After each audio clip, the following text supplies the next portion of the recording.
बिस्मिल्लाहिर्रहमानिर्रहीम। ये जलालैन शरीफ के शुरू करने से पहले आपको कुछ बातें तो बता दी गई और कुछ बातें तावुज़ और तस्निया से मुताल्लिक़ आज बताई जाएंगी। तावुज़ के बारे में ये है कि तावुज़ का हुक्म क्या है।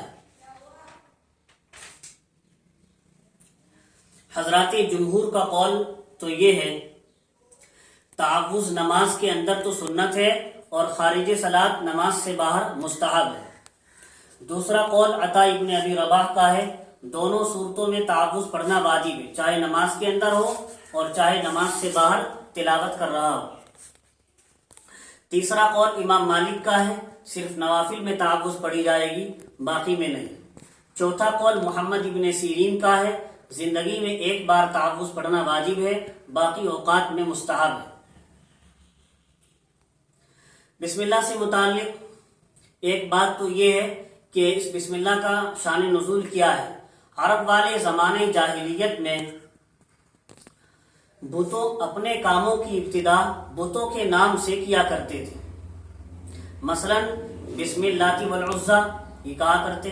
उनकी मुखालफत में हुज़ूर सल्लल्लाहु अलैहि वसल्लम ने मुसलमानों को हुक्म दिया कि तुम अपने कामों की इब्तिदा बिस्मिकल्लाहुम्मा से किया करो।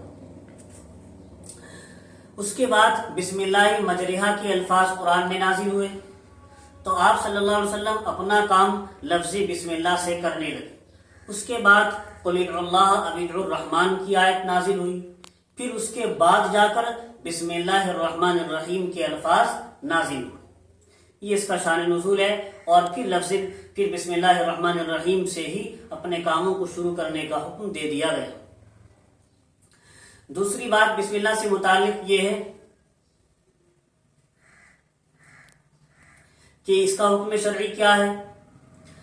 खारिज सलात तो पढ़ना बिल इत्तिफाक मुस्तहब है, नमाज से बाहर तिलावत में बिस्मिल्लाह का पढ़ना ये तो बिल इत्तिफाक मुस्तहब है।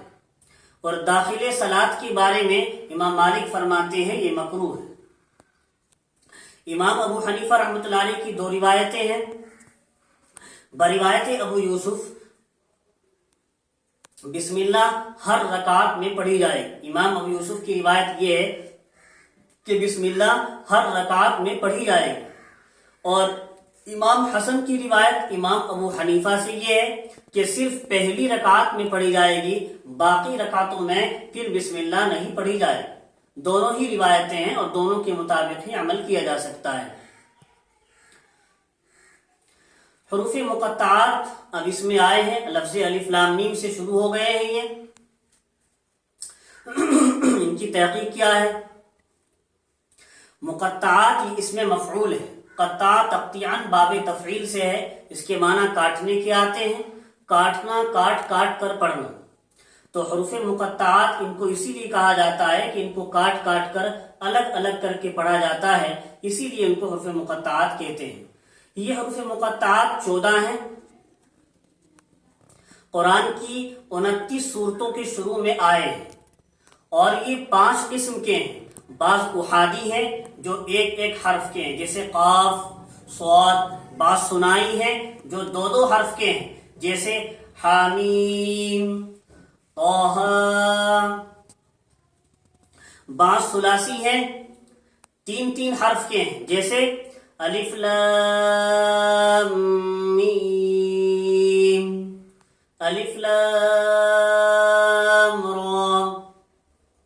बाज़ रुबाई हैं जो चार चार हर्फ के हैं, जैसे अलिफ लाम मीम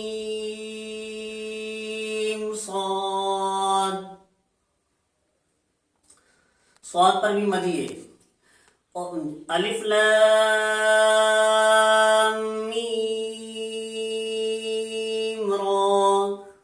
बाज़ खुमासी हैं जो 5-5 हर्फ के हैं, जैसे हामीम आइन सीम क़ाफ काफ हा या आइन साद। कलिमात कुरान दो तरह के हैं। फिर आगे चलकर एक बहस ये भी आ रही है, نمبر 1 محکمات، جن کی لغوی معنی بھی اور مرادی معنی بھی دونوں معلوم ہیں، ان کو آیات محکمات کہا جاتا ہے۔ نمبر 2 متشابہات، پھر متشابہات کی بھی 2 قسمیں ہیں۔ نمبر 1 لغوی معنی معلوم ہے لیکن مرادی معنی معلوم نہیں، جیسے ید اللہ فوق ایدیہم، اللہ کا ہاتھ مخلوق کے اوپر ہے، مراد اس سے قبضہ ہے، تو مرادی معنی تو یہاں معلوم ہے، لغوی معنی کسی کو معلوم نہیں۔ نمبر 2 نہ تو لغوی معنی ہی معلوم ہے نہ مرادی معنی ہی معلوم ہے، جیسا کہ یہ حروف مقطعات قرآن میں آئے ہیں۔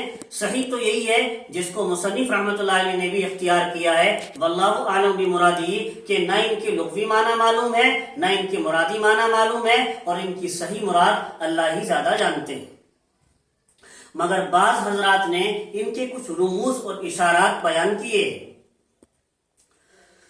نمبر 1 امام ابو العالیہ فرماتے ہیں ان میں سے ہر ایک اللہ کے نام کا مبدا ہے۔ مثلا کس طرح؟ الف سے اللہ مراد ہے، لام سے اللہ کا صفاتی نام لطیف مراد ہے، میم سے اللہ کا صفاتی نام مجید مراد ہے۔ دوسرا قول ربیع بن انس کا ہے، وہ فرماتے ہیں یہ اللہ کے نام کے اجزاء ہیں۔ مثلا ایک جگہ ہے الف لام را، دوسری جگہ ہے حامیم، تیسری جگہ ہے صرف نون، یہ مل کر ہو گیا الرحمن۔ تیسرا قول بعض مفسرین کا ہے، وہ کہتے ہیں کہ ان میں سے ہر ایک حرف سے اللہ کی نعمتوں کی طرف اشارہ ہے۔ مثلا الف لام میم میں الف سے آلاء اللہ کی طرف اشارہ ہے، لام سے لطف اللہ کی طرف اشارہ ہے،